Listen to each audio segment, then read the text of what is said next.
Hey, how you doing? It's Adrian here. Just wanted to make a quick little video here of a nice hardwood sliding gate that we've recently finished. It's actually finished a few weeks. It's just the first opportunity to get back on a sunny day to take some photographs of it and make a quick video. It's a mahogany gate, sliding gate. It's on a steel frame.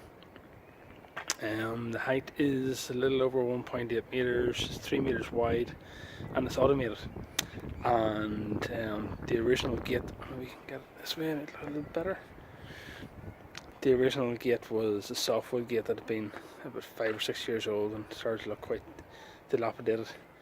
And the new owners wanted something a bit prettier to look at.